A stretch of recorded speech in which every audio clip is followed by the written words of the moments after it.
कल्पना कीजिए, एक कुटिया जो पिछले 6000 सालों से बंद थी। न कोई अंदर गया न बाहर आया। उस कुटिया का जिक्र सिर्फ पुराणों, रामायण और ऋषियों की वाणी में हुआ करता था। और फिर एक दिन नासा के वैज्ञानिकों को भारत की गहराइयों में एक संकेत मिला। ऐसा संकेत जिसे गूगल मैप्स भी नहीं पहचान सका, जिसे रेडार और सैटेलाइट्स भी डिकोड नहीं कर सके। जब उस रहस्यमयी कुटिया के दरवाजे खोले गए तो सामने जो दृश्य था उसे देखकर वैज्ञानिकों के होश उड़ गए। घड़ी की सुइयां थम गईं, वक्त जैसे रुक गया और विज्ञान भी मौन हो गया। अंदर क्या था? किसने इसे इतने हजार सालों से सुरक्षित रखा? और क्या इस कुटिया में आज भी कोई अदृश्य शक्ति निवास करती है? लेकिन सबसे बड़ा सवाल, क्या यह सिर्फ एक चमत्कार था या फिर प्राचीन भारत के विज्ञान की ऐसी गहराई जिसे आज तक कोई समझ नहीं सका? वीडियो को 1 सेकंड के लिए भी स्किप मत करना, क्योंकि आखिरी क्षणों में जो रहस्य उजागर होता है वो आपकी सोच, आपका विश्वास और आपकी आत्मा तीनों को बदल कर रख देगा। इस कथा की शुरुआत होती है अरावली की पुरानी पहाड़ियों से बहुत दूर पूर्वांचल के एक अज्ञात लेकिन आत्मविभोर गांव धवलपुर में। एक ऐसा स्थान जहां वक्त ठहर जाता है और आत्मा बोलती है। वहीं मिट्टी से सना एक मासूम चेहरा खेत की मेड़ पर बैठा था, वीरेंद्र राठौड़। उसका बचपन दूसरों से भिन्न था। जब गांव के बच्चे स्कूल से लौटते ही तालाब की ओर भागते, वहीं वीरेंद्र की आंखें मंदिर की घंटियों और आरती की लौ में खोई रहतीं। उसके हाथ कभी रामचरितमानस के पन्ने पलटते तो कभी अपने दादाजी से पूछते। शबरी कौन थी? उसके माता पिता किसान थे, श्रमशील, ईमानदार और धर्म में आस्था रखने वाले। पिता सूरज उगते ही हल लेकर खेतों में उतर जाते और मां चूल्हे पर रोटियां सेंकते हुए रामायण की कहानियां सुनाया करतीं। वे कहानियां केवल शब्द नहीं थीं, वे उसके मन की मिट्टी में ऐसे समा गईं जैसे कोई बीज जो वर्षों बाद वटवृक्ष बन जाए। समय के साथ वीरेंद्र की सोच भी गहराती गई। उसकी आंखों में वह जिज्ञासा झलकती थी जो केवल जिज्ञासुओं के हिस्से आती है। जब अन्य बच्चे गणित के सवालों में उलझे होते, तब वीरेंद्र इतिहास की किताबों में धर्म, दर्शन और विज्ञान के छिपे सूत्र तलाशता। महज 10 वर्ष की आयु में उसने अपने भीतर एक प्रण ले लिया था। मैं भारत के भूले हुए अध्यात्म को फिर से जागृत करूंगा। पढ़ाई में हमेशा अव्वल रहने वाला वीरेंद्र जिला स्कूल गया, फिर सरकारी छात्रवृत्ति के माध्यम से दिल्ली पहुंचा। वहां से उसने आईआईटी जैसे प्रतिष्ठित संस्थान में प्रवेश पाया। पर यहां भी वह औरों से अलग था। जहां बाकी छात्र विदेशी शोध पत्रों में उलझे रहते, वीरेंद्र वेदों, उपनिषदों और पुराणों में विज्ञान के सूत्र खोजा करता। कई बार जब प्रोफेसर उसकी रुचियों पर मुस्कुराते या व्यंग्य करते तो वह शांत भाव से कहता, हमारे ऋषियों ने जो सहस्रों वर्ष पहले जान लिया वही आप आज लैब में दोहराने का प्रयास कर रहे हैं, बस भाषा अलग है। धीरे धीरे उसकी यह अलग सोच संस्थान में एक पहचान बन गई। पोस्ट ग्रेजुएशन के दौरान उसकी रिसर्च थी भारत के गुप्त आध्यात्मिक स्थलों में छिपी विद्युत चुंबकीय ऊर्जा पर। यह शोध इतना गहन था कि उसकी चर्चा नासा तक पहुंची। नासा ने उसे विशेष निमंत्रण भेजा, भारी वेतन का प्रस्ताव भी आया, पर वीरेंद्र ने शालीनता से मना कर दिया। उसका उत्तर सीधा और गूढ़ था, मैं उस भूमि से हूं जहां वाल्मीकि ने रामायण की रचना की। मैं उस माटी को छोड़कर कहीं और अपनी बुद्धि नहीं अर्पित कर सकता। इसके बाद वीरेंद्र का जीवन बदल गया। वह एक साधक, एक खोजकर्ता और एक सनातन वैज्ञानिक बन गया। कभी वह केदारनाथ की गुफाओं में ध्यानमग्न पाया गया, तो कभी गिरनार पर्वतों पर प्राचीन ऋषियों के पदचिह्न ढूंढता। कभी वह ओडिशा के लुप्त मंदिरों में चुपचाप खड़ा रहता, तो कभी महाराष्ट्र के जंगलों में किसी भूले हुए आश्रम की खोज में भटकता। उसकी यात्रा केवल भौगोलिक नहीं थी, वह आत्मा की गहराइयों में उतरने की एक चेष्टा थी। उसकी यात्राएं हमेशा एकांत में होतीं, जैसे किसी तपस्वी की साधना। ना कोई टीम, ना शोर, बस एक पुराना कैमरा, कुछ वैज्ञानिक उपकरण और एक जर्नल जिसमें वह हर संकेत दर्ज करता। सोशल मीडिया पर उसकी खामोश खोजें अब गूंज बनने लगी थीं। लोग उसे एक शोधकर्ता नहीं, आधुनिक आर्षी कहने लगे। और फिर एक दिन एक भूले बिसरे लेख ने उसकी यात्रा की दिशा ही बदल दी। उसमें छत्तीसगढ़ के शिव नारायण क्षेत्र का जिक्र था, जहां कभी शबरी की कुटिया रही थी। कोई ठोस प्रमाण नहीं, सिर्फ एक संभावना। लेकिन वीरेंद्र के भीतर कुछ कांप उठा। क्या मैं उस भूमि को छू सकता हूं जहां श्री राम ने प्रेम से बेर स्वीकार किए थे? उसी क्षण उसने निर्णय लिया, बिना किसी योजना के। वो कुछ उपकरण, 2 जोड़ी कपड़े और बचपन से मां द्वारा दी गई रामचरितमानस की प्रति लेकर निकल पड़ा। ट्रेन में बैठते ही उसका मन स्थिर हो गया। मंत्रों की गूंज उसके भीतर चलती रही, जैसे कोई अदृश्य शक्ति उसे बुला रही हो।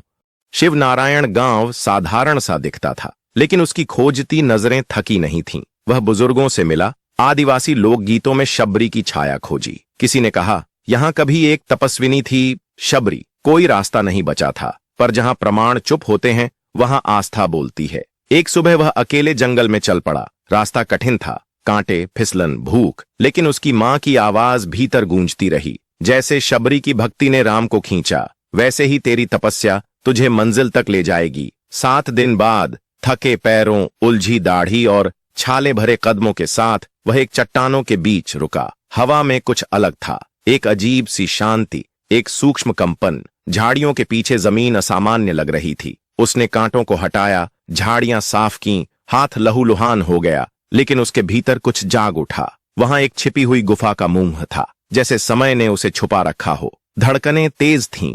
यह कोई साधारण खोज नहीं थी, यह एक युग की स्मृति थी, और अब वह स्मृति किसी उत्तर की मांग कर रही थी। पत्थरीली जमीन थी, जैसे युगों से किसी ने उस पर कदम न रखा हो। टूटे हुए वृक्षों की जड़ें, सूख चुकी बेलें और हवा में पसरा एक घना सन्नाटा, जो किसी डर की तरह नहीं बल्कि संघन स्मृति की तरह लगता था। लेकिन वीरेंद्र राठौड़ के पांव रुके नहीं। उसने आगे बढ़ते हुए एक ऊबड़ खाबड़ मैदान पार किया, और फिर उसकी आंखों के सामने एक अजीब सी संरचना उभरी। ना पूरी तरह खंडहर, ना ही पूरी तरह गायब। मिट्टी में आधी दबी, समय की परतों से लिपटी, और ऊपर से एक पुरानी पीपल की शाखा जैसे उसे ढकने आई हो। यह स्थान किसी मंदिर जैसा नहीं लगता था। कोई घंटी नहीं, कोई मूर्ति नहीं, लेकिन वहां जो ऊर्जा पसरी थी वह किसी मठ के ध्यान जैसी थी, शांत, गूंजती, भीतर तक जाती हुई। वीरेंद्र चुपचाप वहीं बैठ गया। उसने मिट्टी को छुआ, उंगलियों से दीवारों पर छपी आकृतियों की रेखाओं को महसूस किया। उसकी आंखें कैमरे से देखती थीं,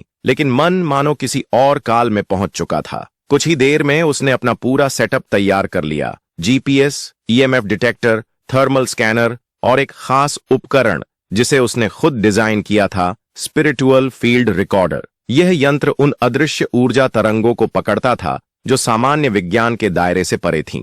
जैसे ही यंत्र चालू हुआ, उसकी सुई सीधी चरम सीमा पर चली गई। वीरेंद्र चौंका। इतनी तीव्रता, यह तो मैंने केदारनाथ की समाधि गुफा में भी नहीं देखी थी। वातावरण का तापमान भी सामान्य से 6 डिग्री नीचे था, जबकि वहां कोई हवा तक नहीं थी। यह भूमि कुछ कह रही थी, पर शब्दों के बिना। उसने तंबू वहीं गाड़ लिया। अगले कुछ दिन वह बस खुदाई करता, पत्थरों की दिशा रिकॉर्ड करता, मिट्टी की परतों का विश्लेषण करता, और शाम को वहीं ध्यान में बैठ जाता, जैसे किसी उत्तर की प्रतीक्षा हो। और फिर एक रात ध्यान की गहराई में उतरते उतरते उसे एक स्वप्न मिला। एक वृद्धा, झुकी हुई कमर, झुर्रियों में समय की कहानी, साधारण वस्त्र और आंखों में संतोष की चमक। वह मुस्कुराई और बोली, तू आ ही गया, मैं तुझे बहुत पहले से बुला रही थी। वीरेंद्र की नींद टूट गई। शरीर पसीने से भीग चुका था, लेकिन हवा में कुछ हल्का सा कंपन अब भी बह रहा था, जैसे दीवारें भी उसकी अनुभूति में शरीक थीं। अब कोई संशय नहीं बचा था, यही वो स्थान था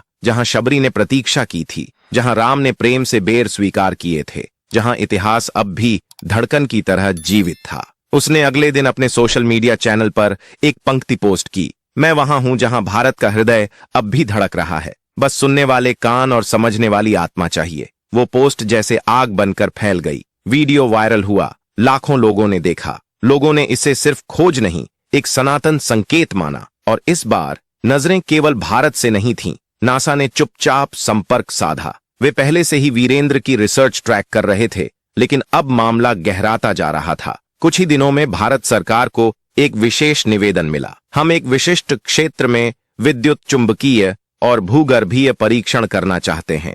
जब सरकार ने उस क्षेत्र का नाम देखा, शिवनारायण वन क्षेत्र, तो वे चौंक गए। यह तो वर्षों से आरक्षित और प्रतिबंधित इलाका था, लेकिन वीरेंद्र राठौड़ की रिपोर्ट, डेटा और विश्लेषण इतने वैज्ञानिक और सुसंगत थे कि एक विशेष अनुमति जारी कर दी गई। और फिर अमेरिका से 3 वैज्ञानिक भारत की धरती पर उतरे। वे भले आधुनिक उपकरण लेकर आए थे, लेकिन जिन रहस्यों से उनका सामना होना था, उनके उत्तर शायद किसी मंत्र में, किसी पवित्र मिट्टी में छिपे थे। 3 चेहरे, 3 देश, 3 दृष्टिकोण। डॉक्टर एम्मा हैमिल्टन, ख्याति प्राप्त भूगर्भ विज्ञानी। डॉली जॉनसन, ऊर्जा तरंगों पर रिसर्च कर चुकी नोबेल नामांकित वैज्ञानिक। और डॉक्टर शाओ टिंग, एशिया की अग्रणी एसोसिएट प्रोफेसर, जो पदार्थ की चेतना पर रिसर्च कर रही थीं। इन तीनों ने भारत पहुंचते ही वीरेंद्र राठौड़ से संवाद किया। जिस गर्मजोशी की उन्हें उम्मीद थी, वैसी कोई आत्मीयता नहीं मिली। मिला तो एक सीधा उत्तर, जिसमें स्पष्टता और शर्तें थीं। आप इस भूमि का अध्ययन कर सकते हैं, लेकिन इसे छेड़ेंगे नहीं। न खुदाई, न तोड़ फोड़। जो जानना है मुझसे पूछिए, लेकिन इस धरती की मर्यादा बनी रहनी चाहिए। तीनों वैज्ञानिक चकित रह गए। एक युवा, जो न किसी संस्थान से जुड़ा था, न किसी अंतर्राष्ट्रीय मिशन का हिस्सा, उसके आत्मविश्वास में ऐसा विज्ञान और संस्कार का मेल था जिसे उन्होंने पहले कभी महसूस नहीं किया था। जब वे उस गहरे वनक्षेत्र में पहुंचे जहां वीरेंद्र ने डेरा डाला था, तो सबसे पहले डॉक्टर एम्मा ने अपना भूचुंबकीय स्कैनर ऑन किया। स्क्रीन पर आते ग्राफ अजीब थे, जैसे जमीन के नीचे कोई धड़कती हुई ऊर्जा छिपी हो। डॉली जॉनसन का मैग्नेटोमीटर संकेत दे रहा था। यह जमीन पृथ्वी की सामान्य विद्युत आवृत्तियों से बिल्कुल अलग है। यह जैसे किसी प्राचीन स्रोत से संचालित हो रही है, जिसकी प्रकृति विज्ञान के दायरे से बाहर है। उनकी रीडिंग्स जल्द ही नासा हेडक्वार्टर भेज दी गईं। वहां से प्रतिक्रिया आई, यहां एक प्राचीन विद्युत ऊर्जा का केंद्र मौजूद है जो संभवतः 5000 वर्षों से सक्रिय है। लेकिन उन वैज्ञानिकों को यह नहीं मालूम था कि जिस ऊर्जा को वे प्राकृतिक विसंगति मान रहे थे, वह किसी युग धर्मा आत्मा की तपस्या से निकली शक्ति थी। उन्होंने राठौड़ से सवाल किया, क्या यहाँ कोई संरचना है जहां हम प्रवेश कर सकते हैं? वीरेंद्र मुस्कुराया, पर उसकी आंखों में गंभीरता थी। हाँ, एक द्वार है, लेकिन वह केवल तब खुलेगा जब भीतर से अनुमति मिलेगी। ये पत्थरों की बात नहीं है, ये चेतना की बात है। तीनों ने इसे पहली बार में रहस्यवाद समझा, लेकिन जैसे जैसे दिन बीतते गए, उनके भीतर कुछ बदलने लगा, जैसे वो जमीन खुद उनकी जिज्ञासा को आस्था में रूपांतरित कर रही हो। एक रात डॉक्टर शाओ ने ध्यान करते हुए एक सपना देखा। उसने अपने रजिस्टर में लिखा, मैंने एक महिला को देखा, वृद्धा थी, आंखों में शांति थी। उसने बस इतना कहा, तुम इस भूमि को छू सकते हो, पर समझ नहीं पाओगे। सुबह उठते ही तीनों वैज्ञानिकों ने एक स्वर में कहा, हमें उस द्वार को खोलने दो। लेकिन वीरेंद्र अब भी अडिग था। जब तक मुझे भीतर से आह्वान न मिले, मैं वह द्वार नहीं खोलूंगा। यह संवाद नासा तक पहुंचा। वहां के अफसरों ने आदेश दिया, यदि युवक अनुमति नहीं दे रहा तो मिशन बंद करो, लौट आओ। मानो किसी ने उन्हें कालचक्र से छूने नहीं दिया हो। एक कोने में एक पुराना वस्त्र रखा था, मुरझाया नहीं था, बस शांति में लिपटा हुआ था। संभवतः वही वस्त्र जिसे शबरी ने आखिरी बार ओढ़ा होगा। एक मिट्टी की थाली में कुछ सूखे बेर रखे थे, जैसे समय भी उन्हें छूकर रुक गया हो। श्री राम की एक अत्यंत साधारण लेकिन जीवंत सी प्रतिमा रखी थी, बिल्कुल वैसी जैसे किसी प्रेममयी भक्ति ने उन्हें स्वयं गढ़ा हो। और फिर वीरेंद्र ने दीवार पर एक उभरी हुई लिपि देखी, बहुत महीन लेकिन स्पष्ट। संस्कृत में लिखा था, प्रेम एव परमम तत्वम, प्रेम ही अंतिम सत्य है। उसने कुछ नहीं छुआ, बस हाथ जोड़ लिए, माथा झुका दिया और धीमे स्वर में कहा, हे मां शबरी, आपका प्रेम अब मौन नहीं रहेगा, यह जगत इसे फिर से जानेगा। तीनों वैज्ञानिक अब भीतर आ चुके थे और तभी डॉक्टर एम्मा ने अपनी सांसें तेज होती हुई महसूस की। उसने उपकरण चालू किए, लेकिन स्क्रीनें शून्य दिखा रही थीं। न तापमान था, न विद्युत संकेत, केवल एक अदृश्य कंपन जो केवल हृदय से ही अनुभव किया जा सकता था। डॉक्टर शाओ वहीं घुटनों पर बैठ गए। उनका माथा भूमि को छू गया, मानो किसी अनंत सत्ता के सामने विज्ञान ने घुटने टेक दिए हों। अब यह स्थान कोई शोध स्थल नहीं रहा था, यह एक जीवित स्मृति बन चुका था। जब वीरेंद्र राठौड़ ने सबको संकेत देकर बाहर भेजा, तो वह चुपचाप कुटिया के बीचों बीच बैठ गया। उसने आंखें मूंद लीं और गहरी ध्यानावस्था में चला गया। उस साधना में वह शबरी की प्रतीक्षा, उसका अटूट प्रेम, उसके अश्रु और प्रभु श्री राम की करुणा से एकाकार हो गया। उसे लगा मानो वह समय की सीमा लांघकर उस युग में पहुंच गया है जहां राम ने शबरी से कहा था, तेरा प्रेम ही सबसे बड़ा सत्य है। जब वीरेंद्र ध्यान से उठा, उसकी आंखें भीगी थीं, मगर उसका चेहरा शांति और अनुभव की आभा से चमक रहा था। उसने कुटिया के दरवाजे को सावधानी से फिर से बंद किया, ताला लगाया और पास ही कुछ पत्थरों से एक छोटा सा मंदिर बनाकर वहां एक पंक्ति लिख दी, यह स्थान अब भी जीवित है, पर केवल उसे जो प्रेम से देखे। जब नासा की टीम अमेरिका लौटकर अपनी रिपोर्ट सार्वजनिक की, तो पूरी दुनिया हैरान रह गई। उन्होंने कहा, हमने एक ऐसे ऊर्जा क्षेत्र का अनुभव किया है जिसे न विज्ञान परिभाषित कर सकता है न कोई तकनीक माप सकती है। यह ऊर्जा किसी भौतिक स्रोत की नहीं बल्कि शुद्ध प्रेम की है, एक आध्यात्मिक शक्ति। इस अनोखी खोज के बाद संयुक्त राष्ट्र की एक विशेष समिति ने उस कुटिया को विश्व धरोहर घोषित किया। लेकिन भारत सरकार और वीरेंद्र राठौड़ ने एक महत्वपूर्ण शर्त रखी। यह स्थान कभी भी एक पर्यटक स्थल नहीं बनेगा, केवल वही इसे देख पाएगा जिसकी आत्मा इसे पुकारे। इसके अगले ही वर्ष वीरेंद्र अपने गांव धवलपुर लौटा और एक आधुनिक गुरुकुल की स्थापना की, जहां बच्चों को वेद, विज्ञान और भारत के गौरवशाली इतिहास की समग्र और संतुलित शिक्षा दी जाती थी। उसका यूट्यूब चैनल अब सिर्फ अनुसंधान का मंच नहीं रहा, वह अब एक आध्यात्मिक आंदोलन बन चुका था। हर साल कार्तिक पूर्णिमा पर वह अकेले उस कुटिया में जाता, एक दीप जलाता, शबरी को नमन करता और बिना कोई शोर किए लौट आता। एक बार एक पत्रकार ने उससे पूछा, क्या आपने वहां कभी भगवान श्री राम को देखा है? वीरेंद्र ने शांत मुस्कान के साथ उत्तर दिया, नहीं, मैंने उन्हें देखा नहीं, लेकिन महसूस किया है, और कई बार महसूस करना देख लेने से भी अधिक होता है। यहीं समाप्त होती है वह अविश्वसनीय यात्रा, जहां विज्ञान ने सिर झुकाया और प्रेम को अंतिम सत्य के रूप में स्वीकार किया। क्योंकि 6000 वर्षों के बाद एक साधारण किसान का बेटा, जिसने सच्ची नीयत और निर्मल मन से खोज की, वही उस रहस्य के द्वार तक पहुंच पाया जिसे युगों से कोई छू भी नहीं पाया था। और शायद यही इस कथा की सबसे बड़ी सीख है कि महान खोजें हमेशा दूरबीनों,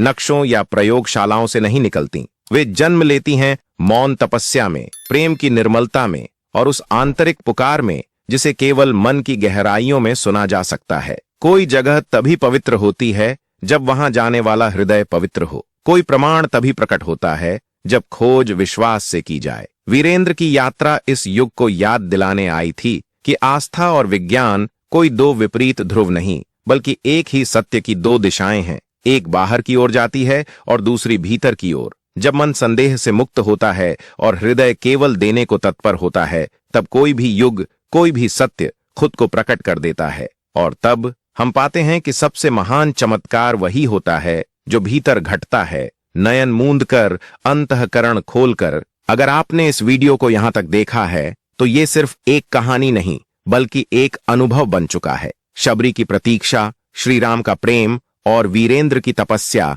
ये सब आपको उसी एक सत्य की ओर ले जाते हैं। प्रेम ही अंतिम तत्व है। अगर इस यात्रा ने आपकी आत्मा को छू लिया हो, आपकी सोच को बदल दिया हो, तो कृपया लाइक करें ताकि यह संदेश और दूर तक पहुंचे। कमेंट करके बताएं, क्या आपने कभी ऐसी किसी आध्यात्मिक ऊर्जा को महसूस किया है? शेयर करें, क्योंकि हो सकता है आपके किसी मित्र की आत्मा भी इस पुकार को सुन रही हो। और सब्सक्राइब जरूर करें, क्योंकि हम केवल शोध नहीं करते, हम भारत के आत्मिक विज्ञान को फिर से जीवंत कर रहे हैं। बेल आइकॉन दबाना मत भूलिए, ताकि अगली बार जब हम किसी और भूले हुए अध्यात्म की कथा लेकर आएं, आप सबसे पहले साक्षी बन सकें। तब तक याद रखिए, यह स्थान अब भी जीवित है, पर केवल उसे जो प्रेम से देखे। जय श्री राम,